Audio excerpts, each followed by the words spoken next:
¿Aló? ¿Hablan inglés?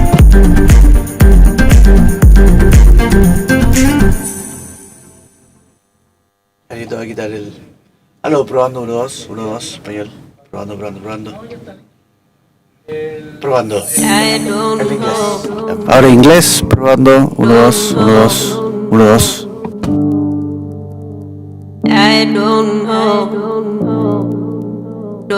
Al 1, español, hablan inglés.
Escucha, sí, hey. Hey, 1, 2, hola, sí.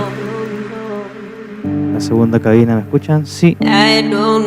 Sí, hey, sí. 1, 2, hola. Hola, sí, hey.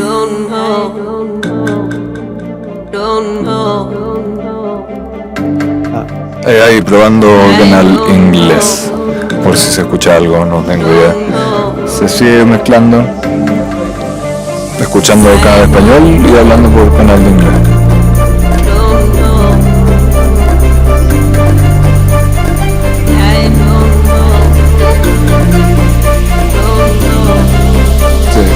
Se sigue escuchando, hablando por el canal de inglés. No sé si se sigue escuchando por allá.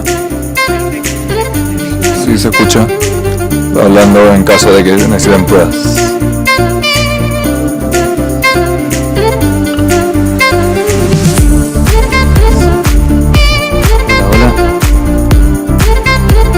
La cabina de inglés,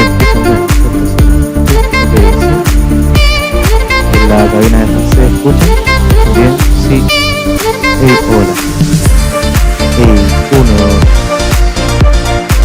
Prueba, sí. Hey. Hola. Hey, 1, 2. Prueba, sí. Hey. 1, 2. Probando. Sí. Prueba de traducción. Uno, dos. Hola, hola. Hola, hola, hola. Sí. Sí, hey. Uno, dos. Tres.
Si estás creando...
Good morning, everyone. I hope you all had a very good rest yesterday, and especially when we had the networking and then with some great interactions. Welcome to the two of this NAP Expo under the Chile Global Adaptation Week. And before I hand you over to the moderator for this morning session, who is NCO, I would like to start with some key reflections for yesterday event. As we all know, yesterday we started with a well-balanced gender high-level opening, of which set a precedent the coming days. The inspiring words from our dignitaries yesterday during the opening basically tried to see the effort in ensuring that climate change adaptation remains a priority agenda, of course, across the globe, and especially in countries that are within the frame of this NAP Expos, and also try to set the scene for the NAP Expo that we're here for. So the key takeaway from the yesterday sessions, it speaks to one, climate risks assessment, and also on data, and also speaks around early warning systems, scaling up technical guidance and support for NAPs, and also strengthening multi-stakeholders engagement in adaptation, especially our NAPs, and also with a focus on the gender. All of these informations are available on the NAP Expo website, so you can have time to go through those informations at least to try to get more understanding of most of the reflection yesterday. So at this juncture, I also want to walk you through some of the key highlights yesterday from the sessions. One is that every aspect of national development planning should have climate resilient at its core. This is very, very much critical, and I think it's good for countries to incorporate or integrate climate change in their budgetary system and then planning across every sectors. It's not only one sector, because climate change is cross-cutting. And also that climate change, another key highlight is that climate change is a threat, multipliers for women, but women are also in the unique position to create and implement solutions that works. So when we look through most of the NAPs, we understand that gender is captured in most of the NAPs, but some of them are under cross-cutting issues. So the idea is when we're looking to gender, women be inclusive, basically they should be included during the planning stage and also the implementation. And when doing the implementation, at least there should be some indicators, at least for tracking, to see maybe progress made in at least addressing some of these issues.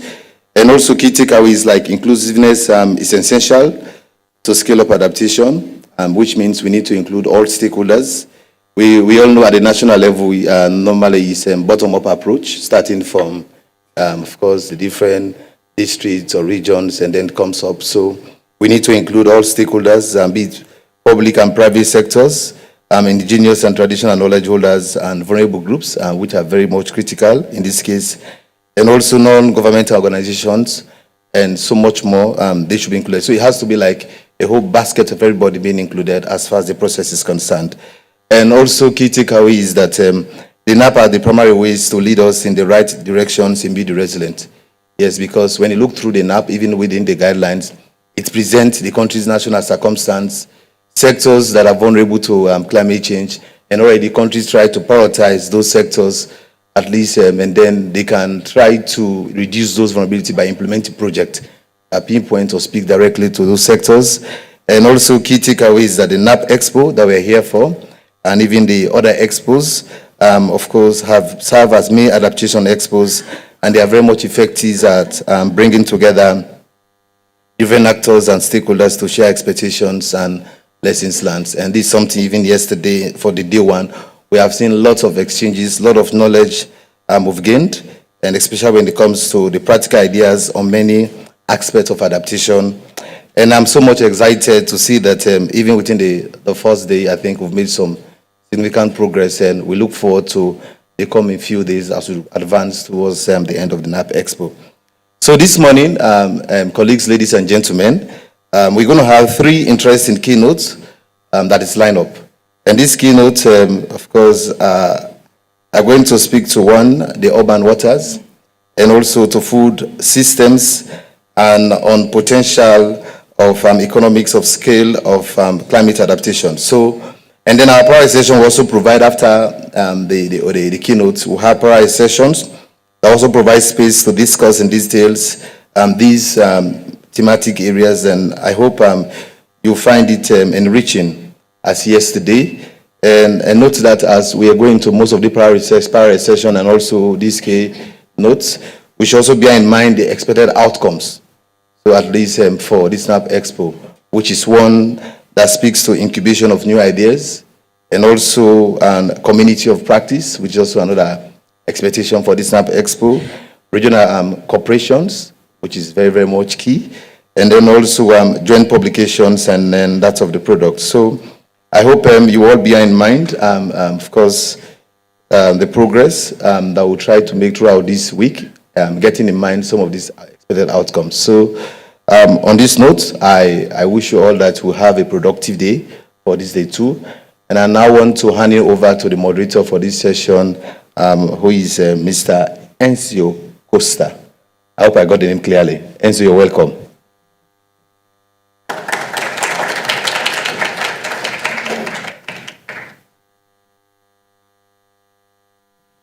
Thank you, Mr. Paca. Hello, good morning to everyone. My name is Ezio Costa. I'm a professor at the Law School of Universidad de Chile and the executive director of an environmental NGO here in Chile called FEMA. And they invited me to do this today, so I'm doing this today. I have an announcement, a housekeeping announcement that I need to do. Those of you that are using the translation services, please do not take the machines with you to the rooms. You have to give them back in the end of the sessions to the people that are outside. We missed some of the machines yesterday, so if some of you took it to your rooms, please return it to the people out there. Okay, that was the housekeeping thing.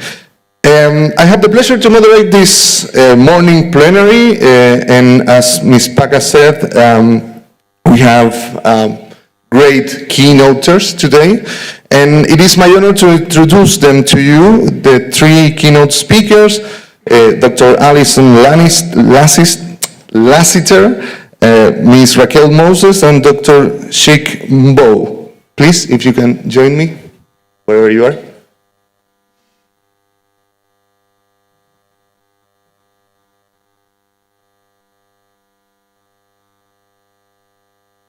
Good morning.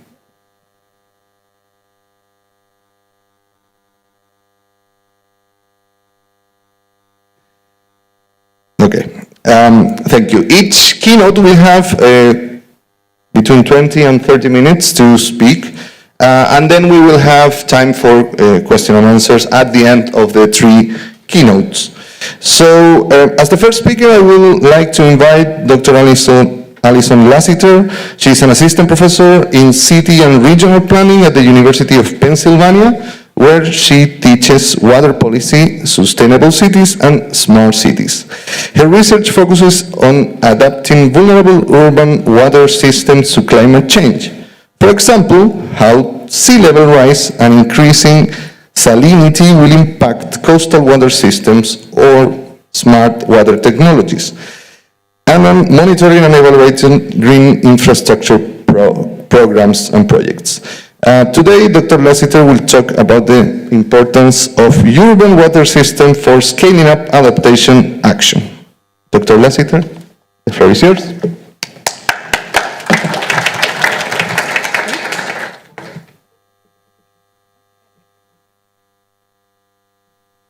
Hi, it's so nice to be here today. Bright light right there, though. My name is Alison Lassiter. I'm an assistant professor at University of Pennsylvania, which is in the United States, in Philadelphia. I'm going to talk to you about scaling adaptation of urban water systems with connected, decentralized systems. So first we'll talk about why urban water, and then 3 goals for water management, 3 strategies for adaptation, And then we'll conclude with, can we measure how well adaptation is working? Okay, so why am I talking about urban water today? Well, in 2020, 4 billion people lived in cities. By 2050, it's projected that 7 billion people will live in cities. Every country in the world is urbanizing. Most countries are already majority urban. By 2050, even more countries will be. Among those that aren't, they're still urbanizing too. So the world is becoming increasingly more urban. For all of these cities, as people move from the hinterlands into the city, they're putting a lot of pressure on existing water systems. Most water systems are improperly sized for the population that you have, and municipalities have a tendency to underinvest in their water systems too, so most water systems are poorly maintained. Changing climate conditions just add stress to already stressed systems, and there's an opportunity to improve existing infrastructure. But in addition to that existing infrastructure, we need new infrastructure. It's necessary for the health and productivity of urban residents and the ecosystems around cities.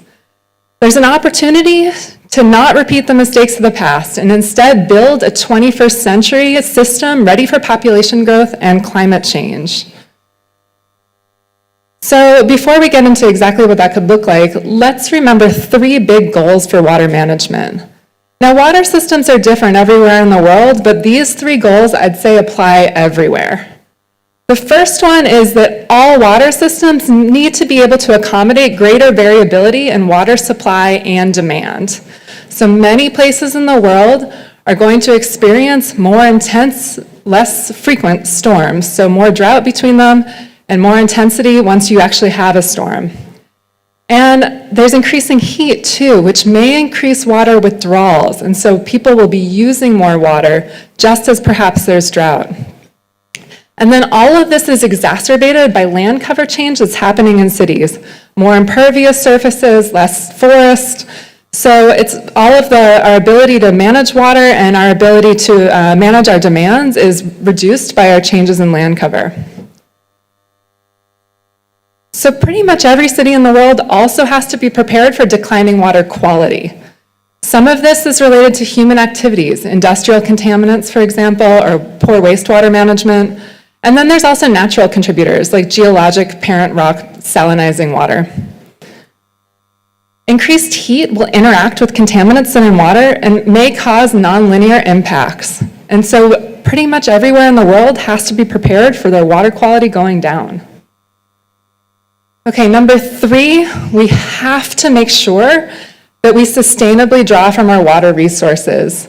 One of the items that was on repeat at the UN Water Conference last week was that the era of abundance of water is over. We can't continue to extract more water from our resources than we're replacing. And one of the things we have to be very mindful of is right now we often withdraw high quality water, use it, and then put low quality water back into our systems. We can't replace high quality water with low quality water. We need to think about managing across qualities of water. Okay, so let me repeat that. The 3 things we need to do are accommodate greater variability in water supply and demand, prepare for declining quality, and ensure sustainable yield. So to meet these goals, we need to build more resilient and sustainable water systems. And the current methods of water management are most often too prone to failure, they can't accommodate population growth or climate change, and too large and expensive. They require high capacity and capital to execute. So we have this question, is it possible to build modular, flexible, affordable, and sustainable water systems? I think so. But let's talk about 3 strategies for adaptation.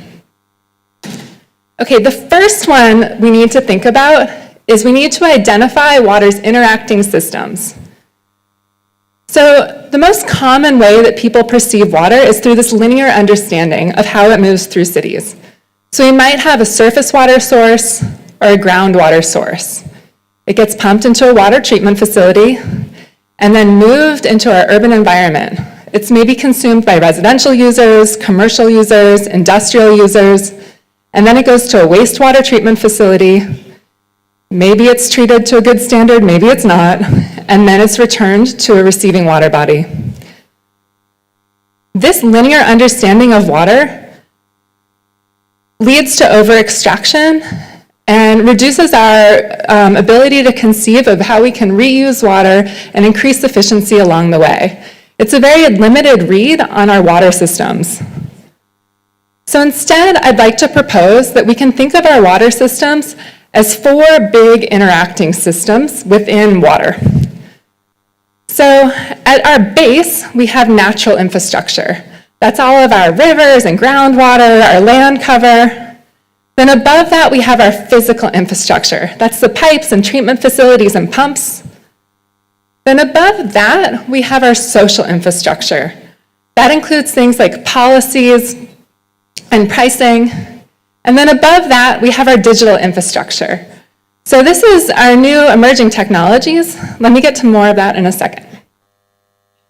Okay, so I think most people are familiar with our physical and natural infrastructure. Most people really think of that as part of our water infrastructure. Perhaps the natural infrastructure is underestimated, and we don't often think about how that's integral to our water systems. My image is a little funny there, but yeah. But it's certainly part of our systems. So one of the things that's really challenging here is that with climate change, our natural infrastructure is shifting all the time. So if we've put hard pipes into our natural infrastructure and then the location and timing of our natural infrastructure changes, we're wired into a system that isn't there anymore. So one of our big challenges is how can we improve the flexibility, adaptability of that piped system? Well, we can think about overlaying it with these other systems. So if we put social infrastructure on top of our pipe system, it changes the way that people interact with our pipes, and then changes the flexibility of how we can approach that piped infrastructure. So what is that social infrastructure again? That's our national policies and regulations that impacts what we're doing in any urban environment. It's our local policies and regulations. It's also things like pricing, and then behavioral norms and choices. That might influence ideas like water reuse strategies or water efficiency technologies. Okay, and let's talk about that digital infrastructure. So again, on top of that social infrastructure, that digital infrastructure can help increase flexibility of our traditional piped engineered systems. So examples of digital infrastructure include things like microsensors. So this might be a small device. It's monitoring water quality in a source water or through a piped system. Now, it can also include things like people as sensors. So what do I mean by that? Many people everywhere in the world are walking around with phones, and there's a lot of places that are now starting to incorporate programs like somebody can report a trash clog so that that can be moved out of a drainage system and prevent local flooding. Or somebody can report that a borehole has gone dry, and so that their neighbors know. So you can report directly to the agency that's responsible for managing that, or you could have an informal WhatsApp group so you're coordinating among your community. We have things like algorithms, which include early warning systems. We can do things like predict demand in advance so that we can better manage our resources as they move through the city. And we can automate controls. That includes things like automating water treatment. We can automate distribution from things like shared taps. So one of the things people are doing is creating these little micro billing systems where you can go to a shared tap and tap a card on it, and then you get your water allocation based on what you've prepaid on your tapped card. You can do things like manage shared tanks in multi-family homes, and you can do things like manage pressures in pipe networks. So there's a lot of emerging technologies that are relevant to everywhere around the world, regardless of whether you have an existing piped network in your city or not. Okay, so when we think about all of these together, digital infrastructure, social infrastructure, physical infrastructure, natural infrastructure, we get our full picture of our water system. This is not just that linear, simple system, not just natural and piped infrastructure, but we have this whole more flexible infrastructure that we can start to interact with. And we can think about where exactly is the key place that we need to interact in this system to change it. Okay, so now that we've identified those systems, let's talk about how we can connect projects through systems. But first, I need to do a little bit of vocabulary. So here are some dots. Let's picture those as boreholes. Now, we can call these individual boreholes a distributed system. It's actually not a system. It's just sort of distributed infrastructure. They're not connected to one another at all. So you can picture these boreholes as maybe being pretty subject to failure. So sometimes they run dry, sometimes they get salty, and when that borehole runs dry, everybody around it who's using that borehole is out of luck. They don't have a well any longer. So distributed systems might be low cost to implement, but they have a high probability of failure. Okay, now let's contrast this to the next wave of infrastructure or water delivery. So one of the things that's happened, I guess, post-World War II around the world is this idea of building centralized systems. We can think about centralized systems within a city where you might have a water treatment facility and then a piped network that comes out of that one water treatment facility that's servicing your whole municipality. Or you can think about it more on a regional scale. You might have one aqueduct that a bunch of different cities are tapping into. Whatever that centralized system is, one of the things that it shares in common is if anything happens to it, everybody's out of luck. So oftentimes these systems have a low probability of failure when they first go in. But over time, the quality of the system degrades. One of the issues we're having right now in the United States is a lot of our dams that we built in the 1930s are past their usable lifespan, and they're on the brink of failure. And there's no maintenance program in place to fix these dams. And should they start to fail, there's a huge consequence, not only for flood protection for people downstream, but also the water supply protection for everybody that's relying on the water behind the dam. So centralized systems bake in a lot of risk that accrues over time. So they might have a low probability of failure up front, but over time, they're risky, and they're very expensive to execute and then replace. Okay, so what's an alternative to distributed systems or distributed infrastructure and then centralized systems? We have this idea of a decentralized system. Now, decentralized systems are powerful because they start with the premise of let's work even if it fails. So let's think about how we can coordinate our infrastructure and design for failure in advance. And then when it does fail, it's no big deal. We're ready to adapt. All the people that rely on that infrastructure are still serviced. All right, so let's recap that. We can compare distributed, centralized, and decentralized approaches. Distributed, disconnected projects are vulnerable. They might be low cost to implement, but they easily fail. Centralized infrastructures lack redundancy and flexibility. They're expensive. They might have a low probability of failure initially, but it grows over time. And decentralized connected infrastructures can build resilience. They can help moderate our costs, and they have lower probabilities of failure. When they do fail, very low consequence of failure. So the future is decentralized. Now, I didn't come up with this term. Everybody's a lot of people are saying it right now. But this is what we want to move towards. We want the infrastructure, the distributed and centralized infrastructure is the past. The next generation of infrastructure is decentralized. So how do we build these decentralized networks? Well, let's think about how we can connect our projects and our water suppliers through systems. And let's go back to this idea of natural, physical, social, and digital systems. Okay, let's scale with decentralization.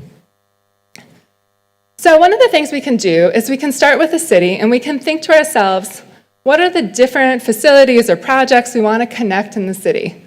So projects could include things like wells, surface water intakes, dams, reservoirs, other flood infrastructure. They could include things like aquifer recharge zones. They can also include things like social infrastructure, like water conservation campaigns or stormwater drainage maintenance staff, because all of these different things alter the way water flows through the city. So how do we connect them? Well, we can connect them through physical infrastructure. So for sure, you can take two wells and you can put a pipe between them. We can connect them through natural infrastructure. We can certainly think about how we can manage our groundwater resources jointly, all together.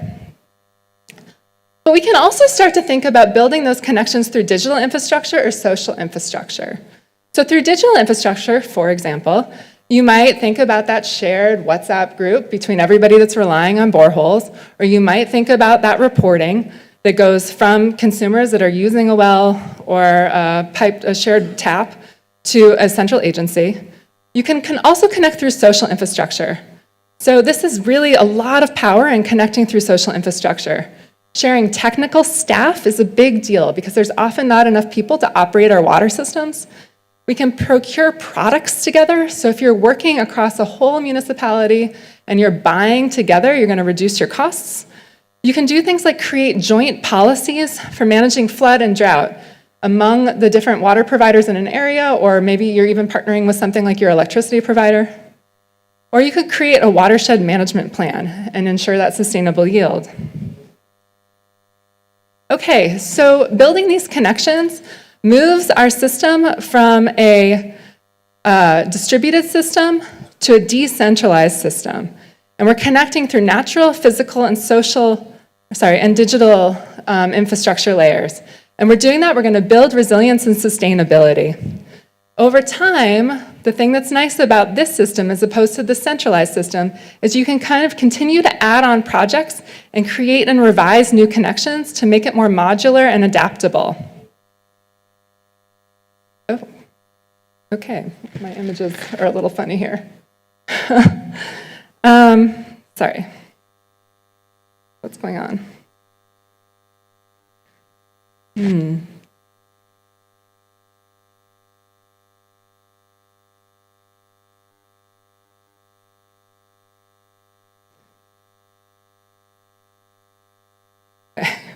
Thanks, folks. All right, so some of my images didn't load here. All right, so another way we can think about this is we can connect projects within a city, but we can also think about connecting between cities. So you can imagine an image behind these dots that shows you a whole bunch of different cities throughout a country. So how do we connect those cities? Again, we can consider using our different infrastructural layers. We can make different possible connections between cities depending on exactly what infrastructural layers we use. And again, building those connections between cities will increase our resilience and build more adaptive capacity. Now, sharing between cities is an essential aspect of adaptation. It's something that we do not do well in most of the world. All right.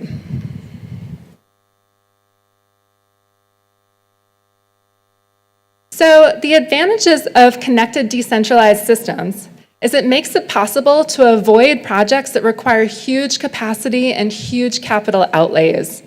And we can magnify the impact of smaller projects by making them part of a connected system.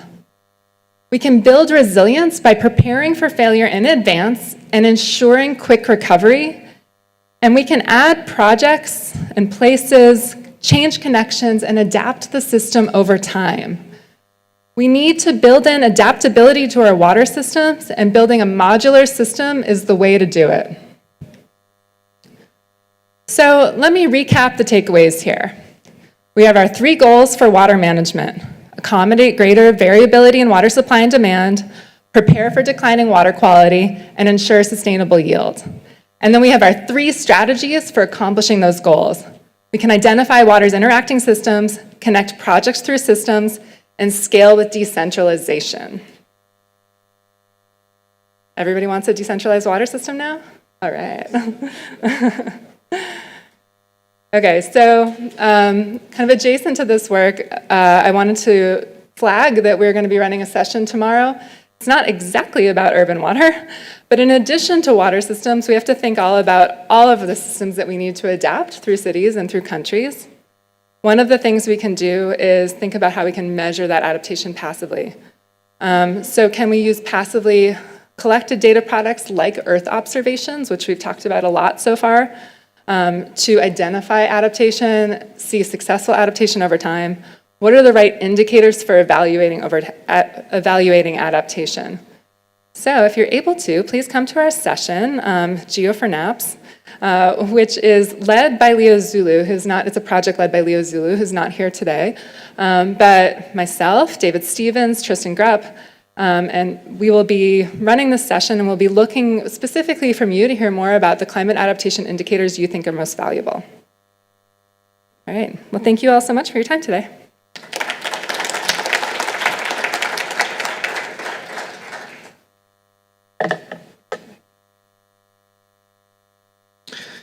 Okay, thank you very much, Dr. Lassiter. We all love decentralized things, except for those that have centralized power before, so we have to manage that problem. But it was a very interesting insight that you make in the presentation, and we thank you for that. I would now like to give the floor to our second speaker, Mrs. Raquel Moses. She's the newest UN Global Ambassador in the Race to Zero campaign, and she has been promoting the shift to digital, process automation, and strengthening organizational performance. We look forward to learning more about convening and creating economies of scales toward climate resilient development through project pipeline development. Mrs. Moses, the floor is yours. Thank you. Hi, and thank you so much for having me. Morning. No, I'm from Trinidad and Tobago, so when we come in and we say morning, and you'll see us in the elevator, and we're the ones, morning! And everybody's really like weirded out because we're very, very interactive. So, morning.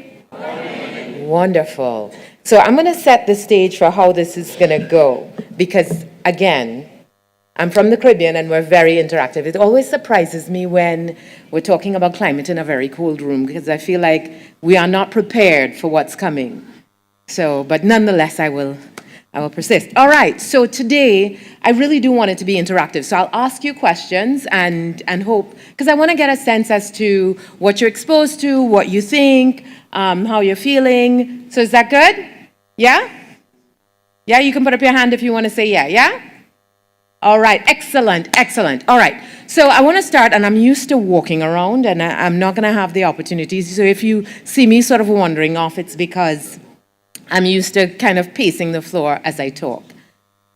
So do you know what the big problem was in 1894? Like, what was the big issue that we were having these convenings and having all of these conversations about? Any guesses, any takers? No one wants to venture a guess as to what was the big problem of 1894? I thought he knew. Oh, fantastic. Wonderful, wonderful, fantastic. All right, so no one has an idea. All right, it was manure. So at the time, we were all on horses. We were going from city to city, and these horses were leaving manure everywhere. There were huge conferences in New York and London about this manure problem. There was manure everywhere, and then the horses would die. And they couldn't cart them away because the horses are big and heavy, so they would cut them up in the street. And there was urine, and there were flies, and people were getting sick, and it was an absolute catastrophe. And what they didn't realize then was that an innovation was coming that would just completely solve the issue. And so at that time, what people were talking about was how do we improve these horses to have less manure on the street and have less disease and have people surviving better, not realizing that there was a complete way of rethinking the systems that we had, like should we have decentralized or should we have centralized, but what should we have, or should we have these separated systems? And it is about, for me, adaptation is about innovation. We really need to innovate our way out of the challenges that we're facing. And it's really important that we start looking at things through completely new eyes. Because if we keep looking at the problem too close up, we're not going to see the reality and the solutions that are already on their way, right? So there is a bit of magic, I think, in adaptation. There's a bit of rethinking everything that's happening. So and I want to say adaptation is hard. Who thinks adaptation is hard? Okay, anybody who doesn't have their hand up, please tell me how you're going to solve it, because what we're seeing is adaptation is hard. For example, the government of Jamaica, in order for them to adapt to climate change and rising sea level, which they're already experiencing. I lived in Jamaica for 13 years, and there was this beach where they have the best fish and food. And when I first went to Jamaica, I think the distance from where you would eat and where the water started was maybe from this corner to that corner. So you would sit and you would eat and you'd watch the water, and the kids would play, and they'd have horses, and it was amazing. Horses again, I don't know what is my story with these horses. But today, if you're on that beach, you are literally at that hut, and the water is at your feet. There's no beach. There's no space anymore. That's what's happening. And so in order for the government of Jamaica to adapt to these changes, they have to raise all of their roads, especially their coastal roads. And it costs them $1 million US per kilometer to raise these roads. Now, do they create any additional income by raising these roads? No. Do they earn any additional revenue? Does it create any new business? No. It's just adapting. It's just surviving. And so when we think about how do we adapt and the financial flows that need to take place, it's really about thinking about things differently and understanding the challenges. But we have a couple of options, right? And this Nigel Topping, Climate Champion, says this all the time. We can sit and admire the problem, which I think we do a lot. And I do too, because sometimes it's easier just to sort of describe the problem. And then there are other times when we have an opportunity to actually solve the problem. So today I want to talk to you about 3 things. Yeah? The first thing is some of the things that we're doing and seeing in the Caribbean about climate action and about adaptation, specifically some of the things that we're doing at the Caribbean Climate Smart Accelerator, the organization that I lead, and some real amazing innovations that we're seeing from entrepreneurs across the region. Then I'm going to tell you about some innovative financing mechanisms that we're using. And I certainly want to hear about any innovative solutions that you guys are seeing as well, and what things that we can apply to this problem. And then lastly, I want you to agree with me that we're going to do something differently. So what I expect is that this is the beginning of our conversation, that as I see you through these hallways and we start talking, that you'll come up to me and say, you know what we're doing? We're doing something with trees, and we're doing something with this, and we're doing something with that.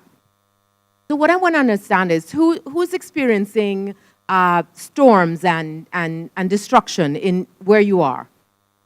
Any storms? Nobody's experiencing storms? Oh, you guys are lucky. Okay, we have some storms over here. Anybody else? Storms, exactly. Are you experiencing like hurricanes? Any hurricanes in here? Okay, we're seeing some hurricanes. Yes. We have a lot of hurricanes as well. Water scarcity is a big issue that we're seeing as well. Food insecurity. Who's having food insecurity problems? Seeing changing weather patterns that's impacting your ability to generate food and changing how you have access.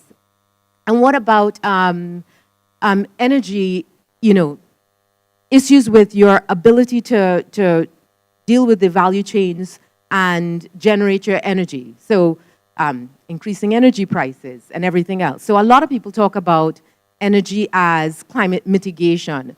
But for us, it is absolutely adaptation, because we need to have energy systems that are more resilient and self-sustaining, that we can control, because as the gas prices, our contribution in the Caribbean to mitigation is minuscule.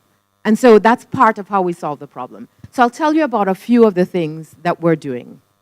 So the first thing is dealing with our energy systems. We have, again, we contribute less than 2% of global emissions, our entire region. And we are looking at things like manufacturing our own solar panels. So by doing that, we have the ability to use our internal market and have greater collaboration in how we generate our energy. And that is a big part of our climate adaptation, because after a storm, we need to be able to access and bring systems back online. And so some of these systems, when there's a disruption, we don't have gas, we can't generate electricity, and so it takes a really long time to get systems back online. So this decentralized approach is really good for us as well in terms of our energy generation, and that's a big part of it. Some of the other things that we're doing and we're seeing, the Clara Lionel Foundation. Anybody knows Rihanna? Seriously?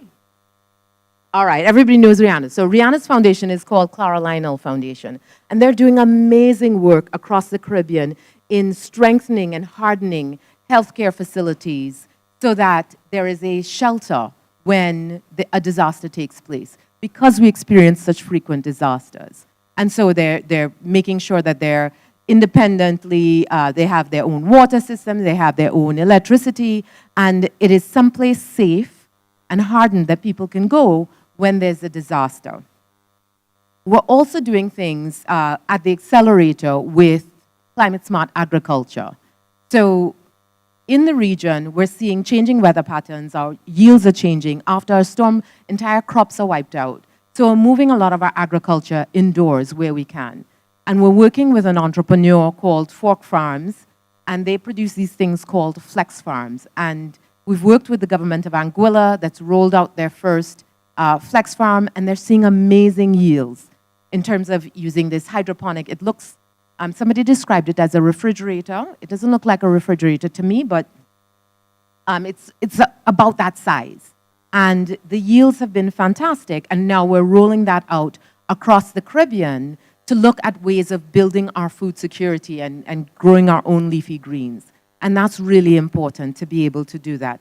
And we're doing that in collaboration with many philanthropic foundations, and I'll talk a little bit more about that when we talk about climate finance. The next thing that we're doing is working with a company. Who knows Rick Fox? Who's a basketball fan here? No basketball fans here? Are you also inundated? Okay, one basketball fan here. Fantastic.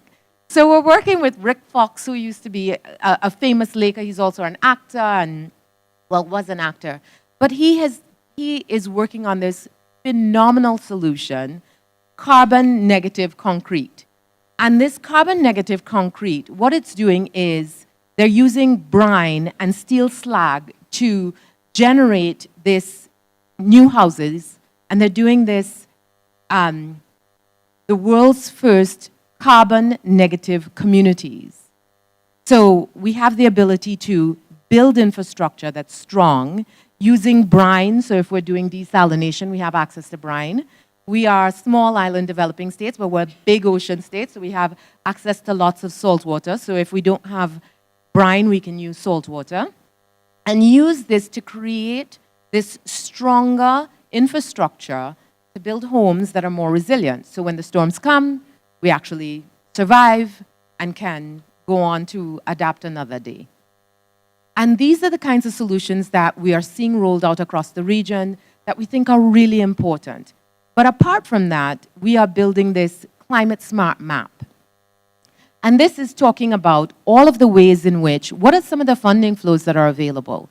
And what are some of the innovations that we're seeing? What are the centers of excellence that exist across the Caribbean? And in doing so, we have the ability to highlight where we can learn from each other. Because the challenge that we face is that we are all so small. Do we have any other small island developing states here? I'm the only one? You're from a small island developing state, I know. Yes, a fantastic, thank you. We have other small island developing states here. But the challenge that we face is that because we are so small, it's really difficult to build projects that philanthropists are interested in. And so we have to bridge our projects together so that we can create the mass that makes it interesting and exciting. So with all of that and the work that's happening, we're also looking at things like mangrove rehabilitation. Any of you have mangroves in where you are? Mangroves, not a lot of mangroves. Yes, good. Yeah. Mangroves are amazing. Mangroves are so phenomenal.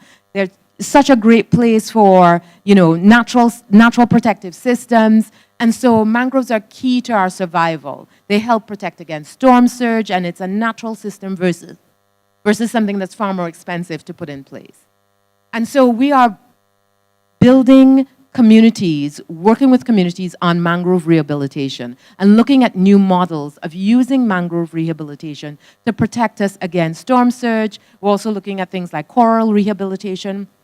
By the way, the same project that's building the climate resilient communities using this steel slag and brine can also, because it's strengthened by storm surge, because that's what it's built from, can also help us to rehabilitate coral, which is really important because, again, that helps to protect the coastline that we find that's eroding so significantly.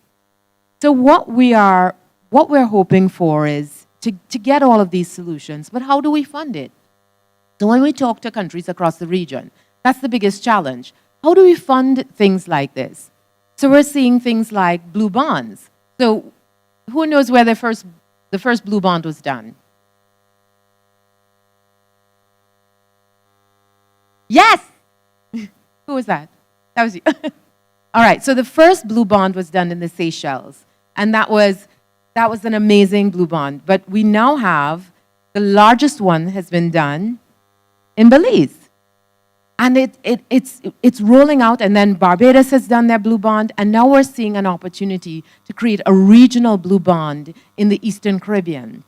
And so we're continuing to innovate in terms of different ways to fund climate adaptation, things like mangrove rehabilitation, things like protecting the coastline.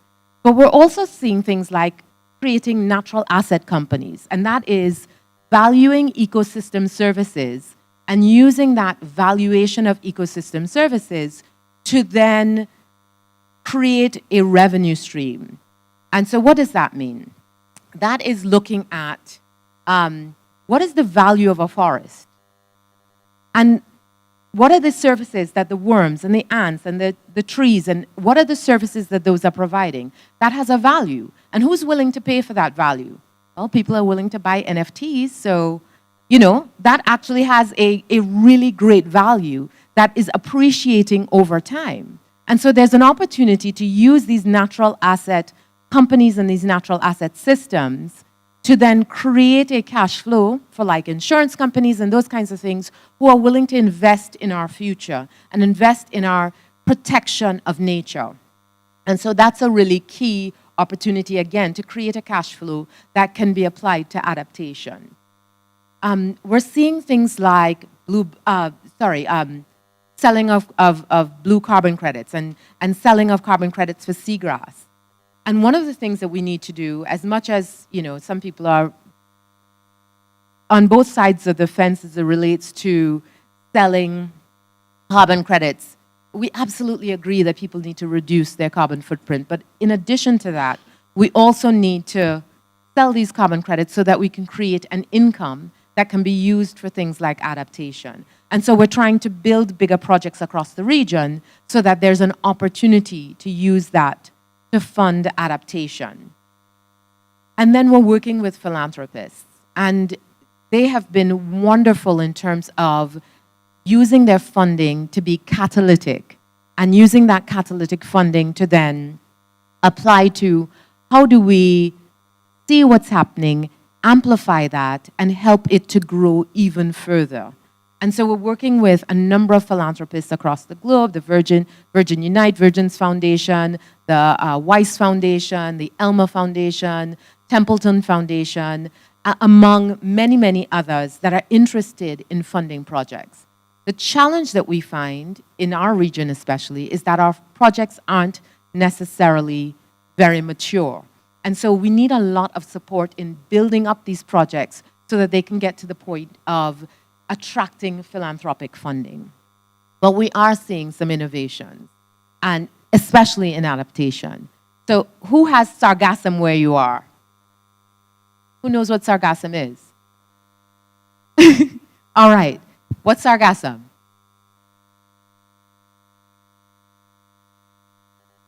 Yes. Sargassum is a seaweed, and it is pungent, and it is overrunning coastlines all across. And Florida is having a huge sargassum bloom now. And so we are using that sargassum and transforming it into different things. We're transforming it into fertilizer. We're transforming it into biofuels. We're transforming it into single-use plastics. We're transforming it into a number of different things.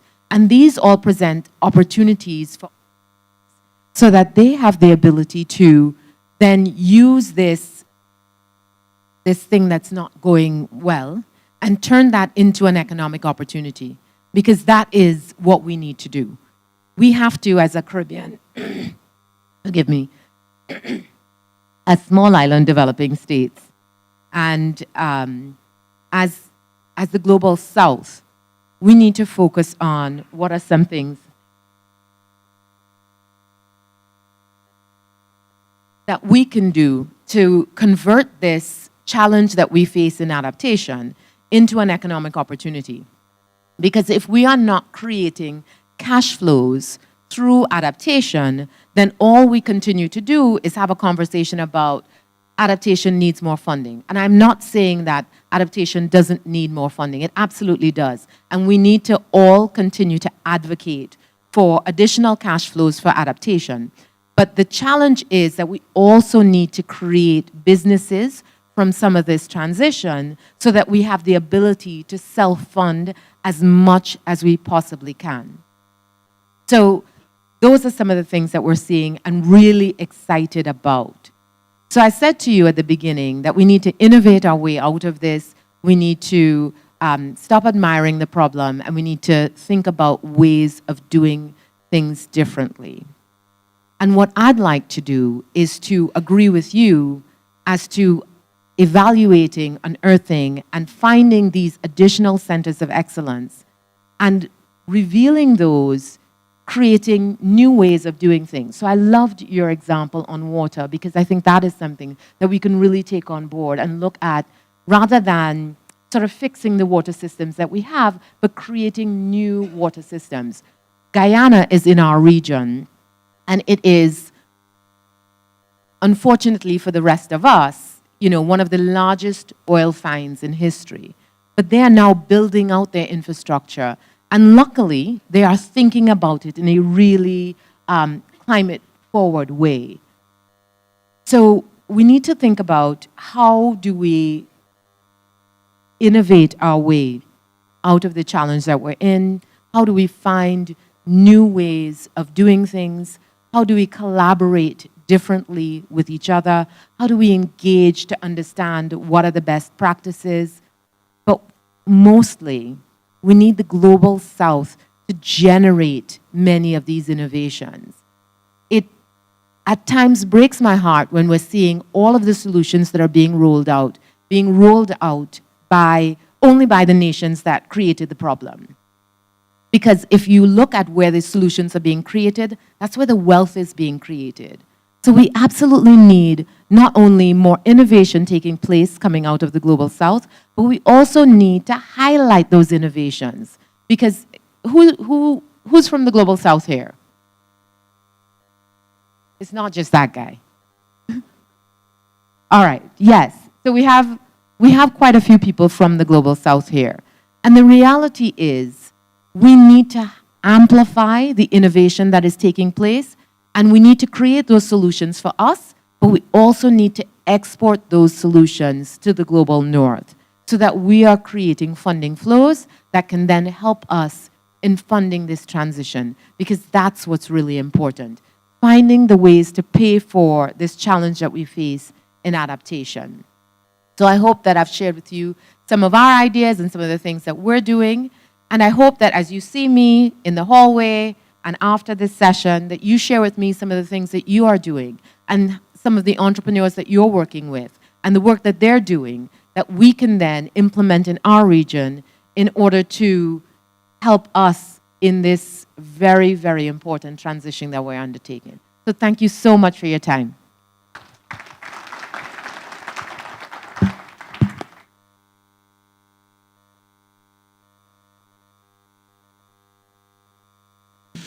Okay. Thank you very much, Mrs. Moses. This was very interesting to hear, and it was not that interactive because people was not interacting, but you should interact more with Raquel, even in the hallways or whatever.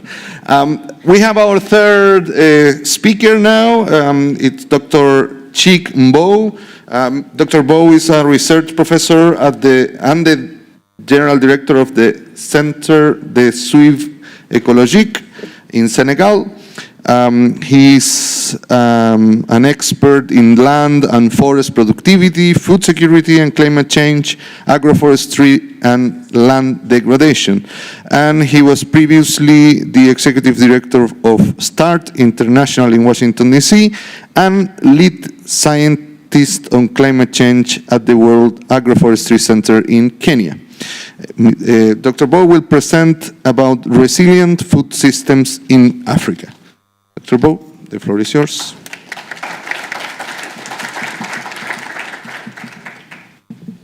Thank you so much. Buenos días, señor. Yo quisiera hablar español, pero inglés is much better for me, so I'm just going to speak in English. We have heard about U.S. water challenges. We have heard about the multiple conundrum needs of adaptation in the Caribbean, small islands. Now let's cross the Atlantic and go to Africa.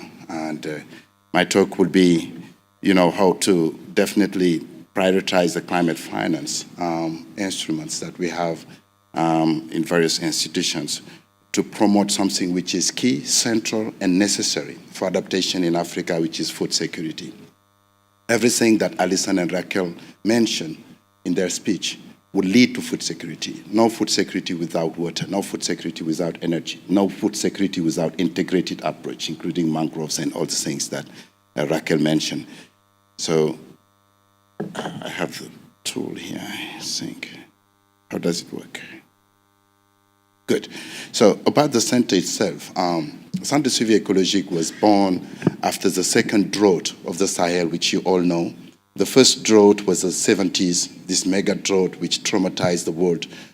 You have seen massive, death of people and animals in the Sahel, which was, extrapolated from the East Sahel to the West Sahel, Somalia, etc.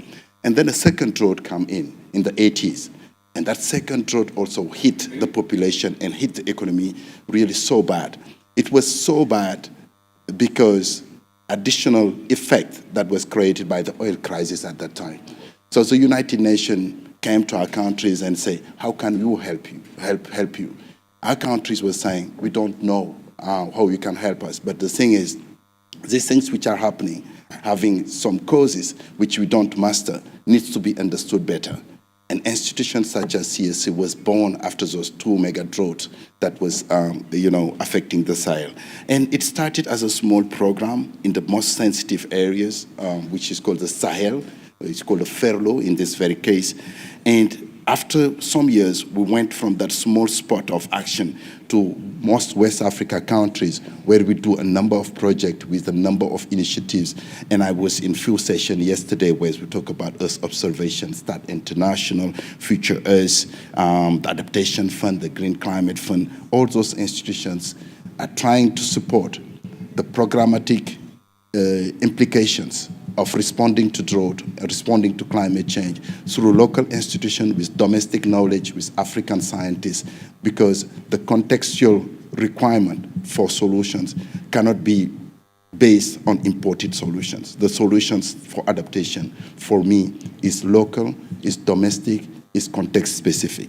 So all those institutions we want to thank here have been contributing, and there are many more. It's just the slide cannot contain all of them. So we are very grateful to all those initiatives that are supporting CSA and institutions such as ours in pushing forward the work on adaptation. Now, what are we going to talk about? We're trying to have the same structure, Mr. Raquel, the identification of the challenge for solutions, because we are sure, we are convinced that if we see things as just a problem, it will be very hard for us to find the solutions. We need to get a rhetoric of positive mindedness, where you see the side, you don't just see people who are stunting and which are suffering. You should see potential and opportunities to address those issues, and that's not often the case. The media portray the Sahel as a place of doom, context, nothing is working. That's not the case. Those who know the Sahel know the standards of living are extremely high, and people are trying to tap in high resources to move forward in terms of adaptation. So there are potential for solutions, actually, even if the context is quite harsh. The second point we will talk very quickly is the various options that we can tap in to bring back a food-secure continent. Africa could be a net exporter of food for many reasons, and I will come back to that. And the third section will be a call for integrated approach, and I will tell you why it's so important to have that integrated approach. And last but not least, how we use all those financial instruments that we have in this room and beyond to move forward with that agenda. So, as a matter of setting the scene, you probably know these figures, which we have been doing for African Union in its 20th anniversary. It clearly shows that if you compare the cash flow between food export and food import, we import more food than we export food in terms of real value, dollar money. The difference is about $30 to $40 billion a year. How can we invert this figure? How do we find financial resources to get the right investment to transform the African continent from a net importer of food to a net exporter of food? It's possible. It's possible because we have all the ingredients that the continent needs to be that. We're the only continent with 2 summers. US, you have 1 summer, right? In Africa, we have 2 summers. I'm a geographer. We have 2 summers because right now you are in the summer in the southern hemisphere. We have a southern hemisphere chunk of land which can produce a lot of food. During the winter, we have another summer in the other side of Africa. It's the only continent where the equator is cutting across in the middle. So in the whole 12 months of the year, there is a potential for producing something somewhere in a continuous way. There's no reason why this rich soil, the water, the energy, the people, and the climate we have in Africa cannot yield enough feed, at least for its communities, without thinking to the market. But this needs a lot of investment. And for us, adaptation starts from giving the right food to the right people, with all the pillars of food security that the FAO is maneuvering. But here's the situation. First of all, in terms of demography, we are still more rural. The projection in terms of urbanization, I think it's Alison who mentioned it, we will be more urban, but still Africa is about 55 to 60% rural population, which are highly dependent to natural asset, the natural capital, highly dependent to agriculture to survive. That's one fact. The second fact is the jobs which is created in agriculture is quite high. A lot of people are still involved in agriculture as job possibility. But when it comes to land holding capacities, only 7% are large farmers with the whole investment, the whole set of investment that is needed. And those farmers, those 7%, are more oriented to exporting their cash crop than fulfilling the requirement of the local market. 93% of the population, they do exactly like this. I want you to take a breath. How can you feed a whole population with that type of agriculture? Soil which is not fertile, a machinery which is a donkey, and a small rural equipment that is there and everybody's watching. This is how our farmers, they are feeling themselves. And I don't think if you don't create opportunities and do innovation that help us move from this thing to something which is more intentional in terms of adaptation, we're still stuck on the rack. So then comes these most analytic issues that we did for African Union, telling them how the yield by land is shared among various value chain crops, which is here. Maize is really protracted, sorghum, cassava, etc. Rangelands 28% for livestock, but it's a pastoral system livestock. It's not the intensive system livestock which we have in Africa. So how to move from this to increase, production in each of those crops in order to fill the yield gap, because the population increasing in a rapider pace than the food production itself. So the yield gap is increasing every year, and that creates some kind of crisis when it comes to food security. And not the least, the 30% loss that we're talking about in terms of food loss is not at the plate that we are losing it. We are losing food in the farm because they don't have the right instruments to go and dig all the groundnut which is there, all the maize which is there, all the millet which is there. And after they manage to get at least 70% of that, the storage facilities to keep them all the year long is not there.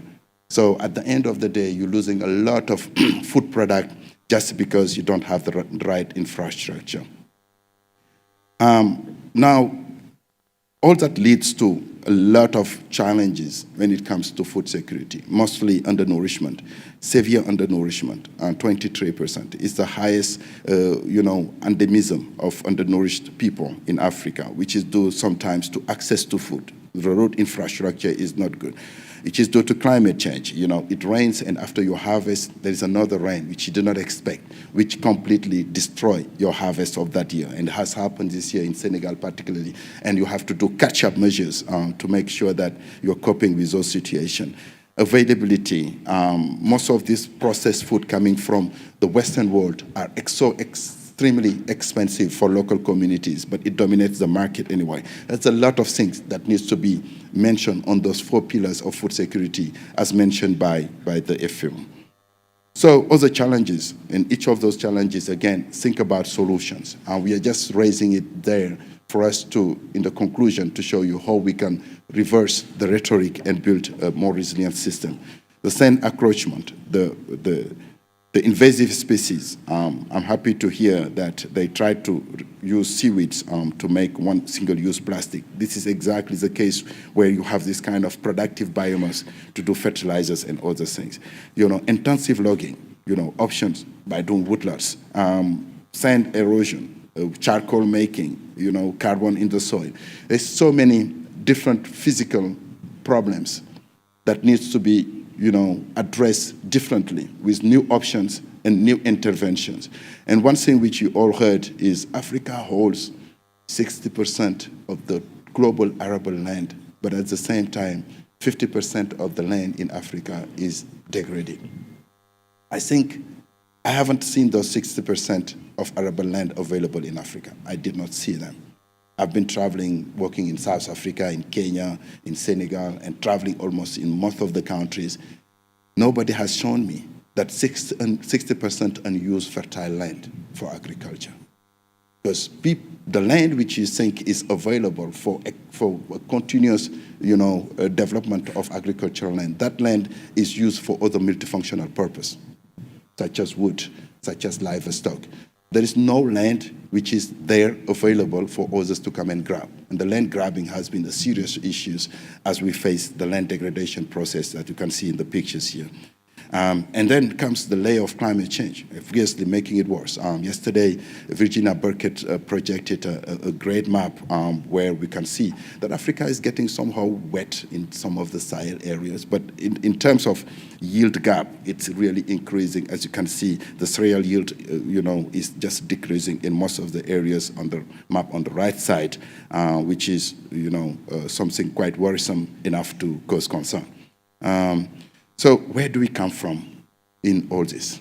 We have to interrogate a little bit the history of our countries before colonial time and after colonial time, always. I hate talking about colonial systems and how it destroyed the agricultural farming processes in Africa. But sometimes it's good to remind people that most of the solutions that we are mentioning right now in this room, these approaches, have been the normal practice for Africa. Multifunctionality, diversification, the balance between biodiversity, areas of water extractions, of wood extractions. With a monoculture approach that was imported through the colonial system, that system was banned because there was a substitution of a so-called intensive system to respond to a metropole market, which is outside of Africa. And that's where we are moving to having a rested land with long-term fallows and a rotational process that was sustaining the health of our ecosystem to a system which is more extraverted, oriented to cash crop, and cash crop never help us get food crops. None of the cacao and coffee, including Latin America, I think, I can surely say that, safely say that, none of those coffee, cacao, groundnut, palm oil countries have been getting enough money from those products to buy enough food to feed their population. And unfortunately, most of the fertile land, which was supposed to be there to be used for food production, are reconverted for cash crop, which is just unbalancing the economic wealth of our countries. So, and moving towards late in the 60s and now, what we do have is a large intensification process, which is having so many impact on the desertification process. I'm not saying that intensification is a bad thing. I'm trying to say that intensification should be context specific. It should be considered the local context, the climate context, the livelihood context, the social context, all those capitals that Alison mentioned are important here before you do intensification with the same spirit as it is in Western world. So now these options are there. The machinery should be improved. We should adapt some of the innovation for agriculture. The type of fertilizers we use or the type of irrigation that is put in place need to be reinvented. We can't just simply do the same thing as it is. And very, very fortunately, what Centre de Suivi Écologique is doing is to go to Green Climate Fund, to Adaptation Fund, to the GCA Global Climate of Adaptation Network, to get resources to test and prove by the concepts and prove by the evidence that there are many ways that we can recover the agricultural system which is really adapted to Africa and which will help the communities to thrive, particularly when the use of fertilizers is very low in Africa. We have so many waste and unorganic matters that we can use for fertilizers. And this slide was, we participated, there's 2 meetings in Dakar in 2015 and this year, 2023, we call Dakar 1 and Dakar 2, about feeding Africa with African Development Bank and African Union. You all heard about this event. And from the first meeting in 2015, what we suggested to our government, I was part of the science committee, was to get a value chain approach, for each of those crops. But we realized when you do the value chain approach and the market is not connected in Africa, the better approach could have been to use a compact approach, to take each country and get a set of agricultural systems or small sub-value chain systems in each country that can fulfill the requirement of that country because of the lack of interconnections and infrastructure for roads. And that is being developed, and I encourage you to see the African Development Bank new investment, $30 billion have been mobilized to the Feeding Africa initiatives, which I think may be a catalytic moment to trigger food security and the like. But there's one thing which is almost forgotten. We think about renewable water market, etc. But the underlying issues needs also to be funded and supported. Underlying issues, the finance itself, how to generate credit, the social mobilization, capacity building is absolutely critical. The type of partnership, we are so disconnected in the continent when it comes to changing wisdoms and creating a coalition of willing about food security and the issues of entrepreneurship. And that's where the innovation will come in. I don't believe in innovation just out of the blue. Innovation will come through entrepreneurship. We have the youngest population in the globe. We should encourage, develop entrepreneurs in that areas. Another solution which we almost forget is that when you read FAO food security reports, it only gives you 5 crops, wheat, maize, all the FAO is here, all of them. All those reports, I can't see mung beans, I can't see fonio, I can't see teff, I can't see ditah, I can't see Parkia biglobosa, I can't see Strychnospinosa. You don't know those species, obviously. As an African, these are the most vitamin-rich species. When I came to the airport, I had my baobab powder, and the police was, what is this? It's just food. They don't know it. It's vitamin-rich, it's calcium-rich, it's richer in vitamin C than orange that you take in breakfast. But those crops are nowhere to be seen in any agricultural policy in our countries. If we invest on those neglected crops, we will change the quality and quantity of food security in Africa drastically. We have listed in our database 100-something species, which are called wild species. And the stigma which comes with the names, actually, if you take it in French, the baobab is called le pain de singe, the bread of the monkey. If you know those, it's funny when you think of that. If you take the Detarium sump, it's another species. They call it the date of the desert. There's no value of those things. So there is some stigma which coming from the way they are named. And if you want to brand those species, particularly you go to Japan and you say, I'm selling you the bread of the monkey. It's the best food that we have in Africa. Nobody will buy it.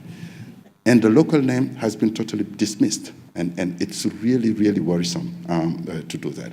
It's as African, we should reframe the rhetoric. We should recreate a new narratives that brings those species as part of the picture.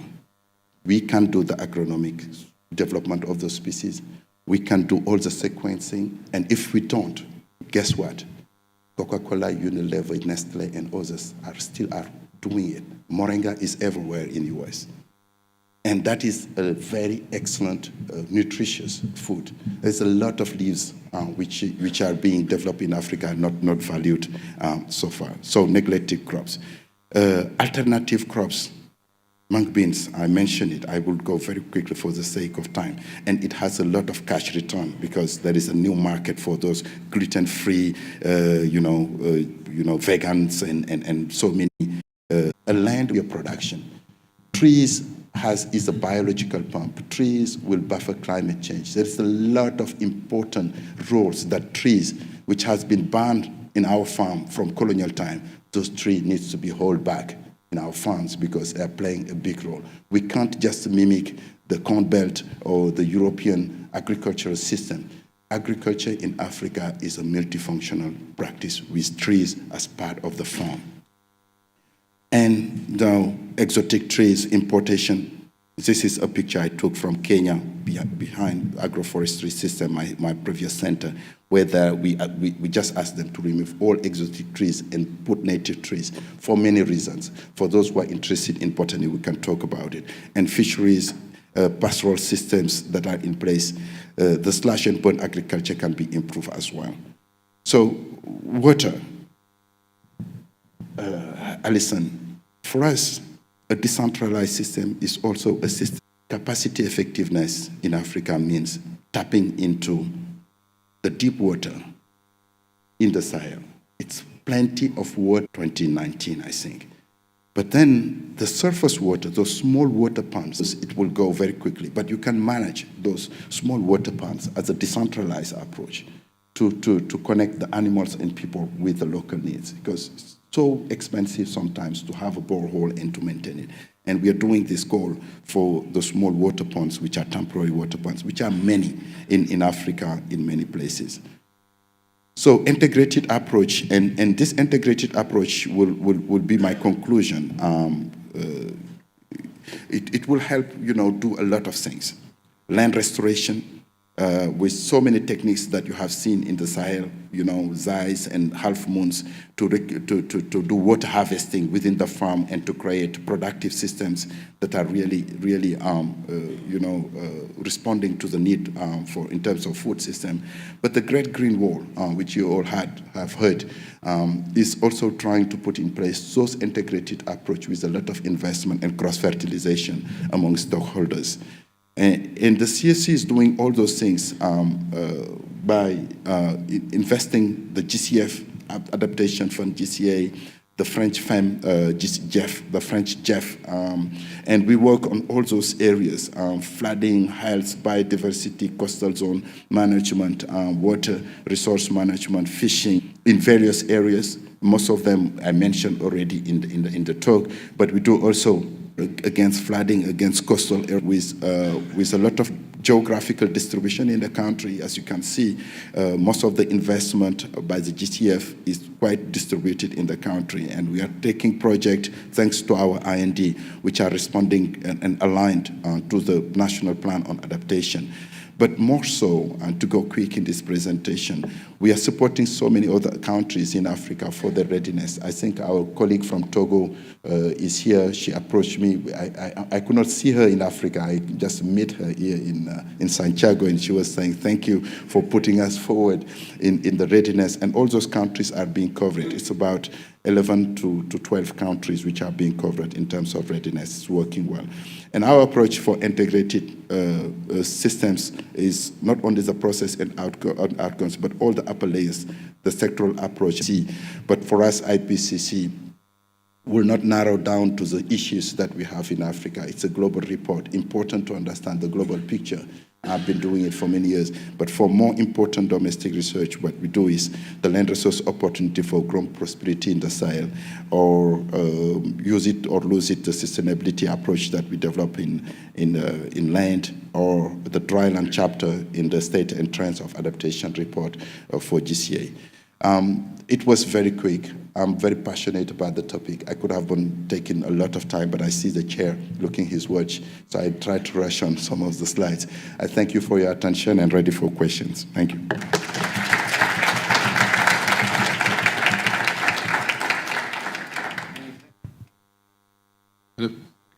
Many thanks, Dr. Mo, for this presentation. It kind of lifted my hope, all your presentations. No?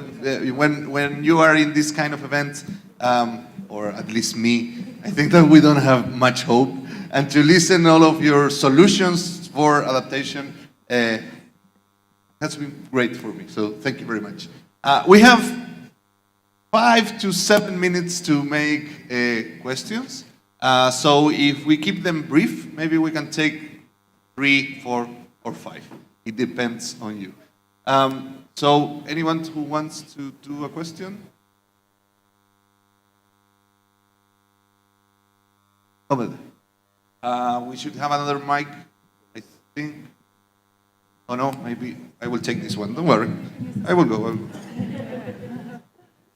Looks like a television show. So, please, your name and your question. Thank you very much. I think I'm standing very far. I'll be in front. I'm Benon Yassini. I'm a leg member from Malawi. I was listening tentatively to the 3 presentations. The key words are integrated approach. I think, speaking to Dr. Allison, the issue of scaling up and decentralization as a way forward, I noted one thing that we need to consider as we do the national adaptation plans. The water systems are taken, I think, in isolation from the other key sectors. I think the example you gave was the Lilongwe water board in Malawi. You showed Lilongwe. I note that issues to do with the conservation of the catchment are left to another ministry. And actually that is a challenge because there is a lot of degradation around the catchment area. So in terms of the way forward in decentralization, I think we also need to look at the systems, the landscape approach, look also at who is managing the water resources. Of course, you looked at the infrastructure, you looked at the information systems, but then we also need to integrate the aspect of actually managing the catchment. which is also in another ministry. I think there should be, we should break out the silos between the sector that is managing that water resource and also the one that is using and building the infrastructure. Turning to Dr. Bo on the agriculture, the food systems, I think you did mention 7 options. I was listening. One thing that doesn't come out is the issue of marketing. I think the crops that we're looking at, maybe we should understand why they are now not being priority in terms of the crop systems. In addition to marketing, I think we also need to look at the human resource development. I think that's quite key. If you were to list the options, then we should add 2 more options, the issue of linkages to markets, as well as the issues of human resource development. Thank you. Thank you very much. Marketing for the bread of monkey, that could be a good solution. We are taking 2 more questions down here.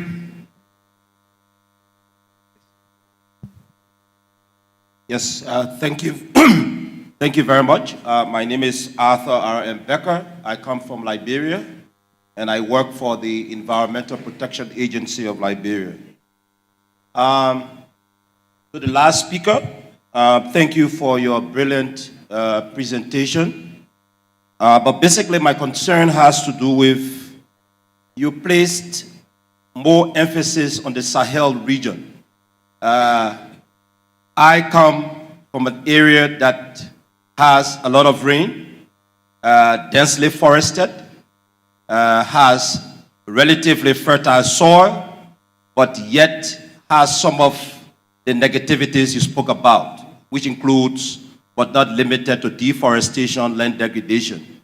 Can you speak to some of the comparative advantages along those lines? 2, I think strongly one core element or 2 core elements I think that we must add to this issue of food systems and resilience is the issue of research and training. We must be able to place adequate emphasis on research and training because Georgian, especially from Liberia in the past, the research institute, the only research institute in the country, played a pivotal role in trying to elevate and narrow the gaps that the country had in terms of moving forward or driving agriculture. So I would suggest that we also begin to think through strongly the issues related to integrating research and training opportunities. Thank you so much. Thank you very much. I want to thank all the presenters for their presentation. And my question is just going to be a short one for Mr. Mbo. You've made mention of neglected species of crops that are not included in documents. So what I want to know is, what do you think is the main reason why some of these species are neglected or they are not featured in project documents? Because in my view, I think when you are developing a project for a particular country, you have to look into some of their needs. If you want there to be ownership, if you want people to actually support the project, you definitely need to look at what they need. If you provide something that they don't need, obviously they are not going to, there will not be much cooperation, as far as I know. But what I want is, in your opinion, why do you think some of these things are neglected? Why do you think they are not reflected in project documents? Thank you. Thank you very much. Do we have another question? I will give it to the lady.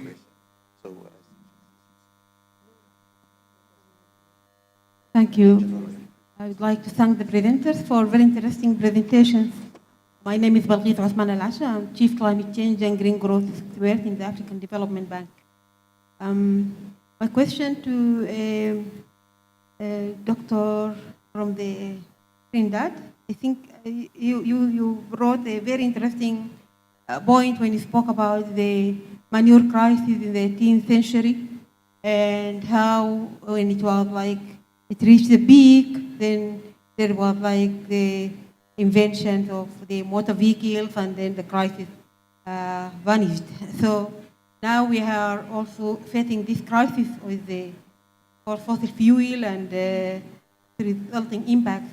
how do you see the future? Do you think we have like similar breakthrough, or how are you? Just your ideas. My second question to Sheikhu, Professor Sheikhu. You spoke about the opportunities in the land in the Sahel. And we know that with increasing demand in the context of climate change, maybe there will be more and more, it will be more challenging because of this land grabbing. And how can we change these challenges into opportunities? I mean, instead of land grabbing and no adaptation measures, communities become more vulnerable. How can we make it like an investment that will also build the adaptive capacity of the people? Thank you. Thank you. We will give the floor now to our speakers because we have 10 minutes to answer all the questions, and then we will have 10 minutes of coffee break. So, please. Very quick. I tried to persuade my fellow ladies to start to give me aspirations, but they give me the honor to start. Thank you. For our colleague from Malawi, there is a question about marketing. I will leave the question of water to Alison. Yes, you're definitely right. And the marketing will go together with the branding. The way we present those products in the international market will never attract the buyers in those international markets. And I've seen a great effort recently. Those who come from the Sahel, Senegal in particular, have seen hibiscus and baobab and moringa in a more clean, shields and branded systems that attract the buyer to get it. And we should just demonstrate by the matter of using the nutritional fact of all those products, how important they are when you consume them in place of others. When I go to hotels in Africa, in the breakfast, they give you, imported orange from Morocco or Spain, and just for the sake of vitamin C. There's so many products, Grevia, Baobab itself, which has 10 times more vitamin C than those species. But there is no branding out of it, and there is no marketing effort out of it. But when you say marketing, there is also the issues of accessing the market. How many people have the pocket money to be in supermarket to buy those really manufactured product? It's not a lot. So there is a big issue of the free trade area in Africa that needs to be considered in here. But I totally agree with you. Marketing is absolutely critical for those species. For our colleague in Liberia, I saw your question. Absolutely, Stante. When we talk, the Sahel concept is not only now the dry lands which is there. The Sahel, particularly when we talk about the Great Green Wall, coastal countries are also part of it. And there is a big exchange between the Sahel and what we call the coastal countries, Liberia, Sierra Leone, Cote d'Ivoire, Ghana, etc. I've been in Makini, and I've seen fertilization between your countries and our countries, which are more in the dryland areas. But thank you for that heads up. It's absolutely important. And I'll finish up with Belkis about how land can be an opportunity. Belkis, just one thing which you as a bank, African Development Bank, you should look more often when it comes to Feeding Africa initiative, which is a great initiative, is to see when it comes to investment on land, that investment is not only about the financial capital. The piece of land taken from the population, the local population, should be part of the capital which is being put in place as an investment. In other words, I can't just give a land and you export my fertilizer because the land has some fertilizers in the crop which you export. You export my water because the land has that water which you export in your crop. And that land is not a capital by itself. What is considered is the private capital which is financial, the dollar money. And the dollar money should be worth a natural capital. And by putting a natural capital and dollar money capital on the same balance, the share between the private sector and the local communities could be more balanced, and the benefits for local communities would be much better. I suffer when I see a big company coming and say, we have 100,000 of hectares in here because we pay for it.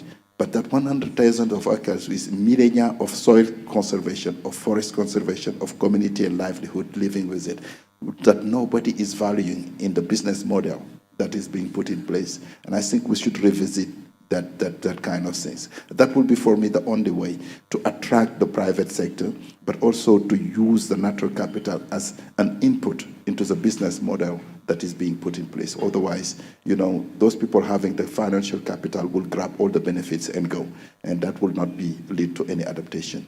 I'll pass it to Alison. All right, I think I will address a question from our colleague in Malawi. And I just couldn't agree more that catchment management is so essential. So we need to think about all of our water projects, especially water extraction, and consider the systems with which it interacts, including those natural systems, and ensure sustainable yield by managing the natural systems in such a way that we're putting back in the same amount of water that we're taking out. We need to do that for surface water, and we need to do that for groundwater, which we often forget. I mean, around the world, we're awful at sustainable yield for groundwater. The case of Malawi is so interesting to me. I'm not an expert at all on this project, but I'm aware that Malawi is talking about building an aqueduct from Lake Malawi. Now, the country desperately needs more water for irrigation, but one of the challenges with the aqueduct project that's currently proposed is there's not a catchment project, to my knowledge, in place around Lake Malawi that would ensure the same amount of water is going back into Lake Malawi that is being taken out. And I worry that this one aqueduct that's leaving is a case of one of these centralized infrastructures that is going to compound risk in the long term and be expensive and maybe lead to failure. So I would enjoy seeing a more systems approach to a lot of the water management throughout the country. Thanks. Thank you so much for your question, my colleague from the African Development Bank. I think when you ask about what do I see for the future and how do we innovate our way out of this, I think we need to look at the foundation of all of the structures that currently exist. So things like gender equity and how many women are in the room and how many women are at the table, how many people of color are at the table. When we talk about things like prejudice against certain kinds of food because how they've been named as a result of colonialism, I think those are the kinds of conversations that we need to have. And as people from the Global South, we need to tell our stories. We hire marketers all the time on our work, and they frequently use Global North examples. And there are so many rich examples from our part of the region. You know, 4 of the 7 countries that are carbon sinks are within the Caribbean region. One of the 7 countries that is almost exclusively on renewable energy is within the Caribbean region. But you don't hear about our examples. So it's up to us to tell our own stories and to make sure that people are aware of these things, like where the vitamin C is coming from and what are the opportunities. So who's in the room and what is the actual solution, and telling our stories and insisting upon, you know, we've had some like interviews with CNN and we say, listen, you're talking about the green hydrogen projects because we do a lot in energy. You're talking about a lot of green hydrogen projects that are everywhere else, but we are the underdogs. We are on the front lines. You have got to tell our stories as well. You've got to highlight the innovation that's taking place in our regions, because we are just continuing to tell the same stories about the Global North and all of the problems that they're solving, not mentioning that they're the ones that caused the problem that we're in. And so we have to talk about equity, talk about justice, and make sure that we're getting those stories out. And there are innovations happening. I mean, solar panels were developed in the 1800s. Part of what we need to do is to recognize the solutions, including working with nature, how we always have, and highlight those things as those solutions work.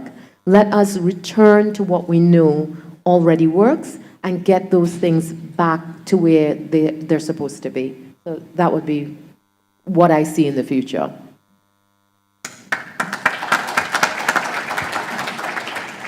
We thank again a lot our speakers, and I hope you enjoyed the session as well. We will have 10 minutes exactly of coffee break, and afterwards we will continue with our break rooms and sessions.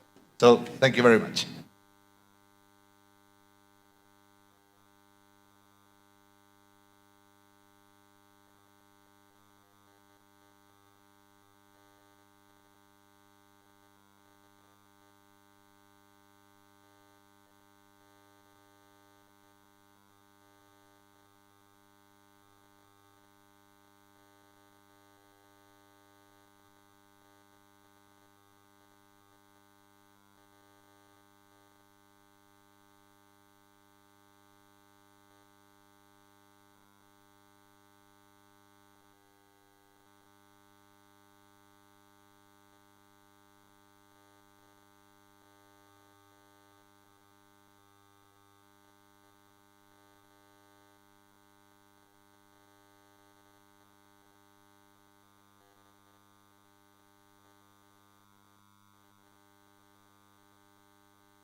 Je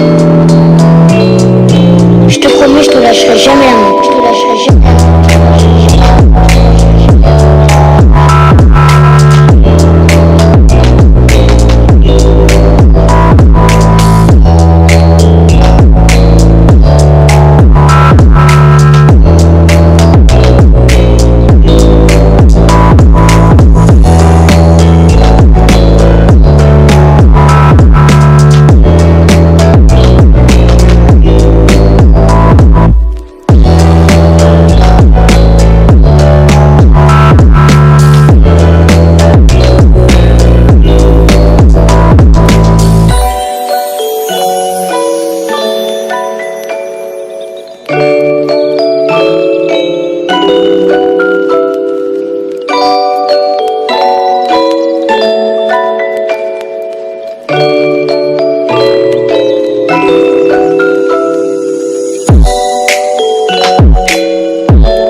Thank you.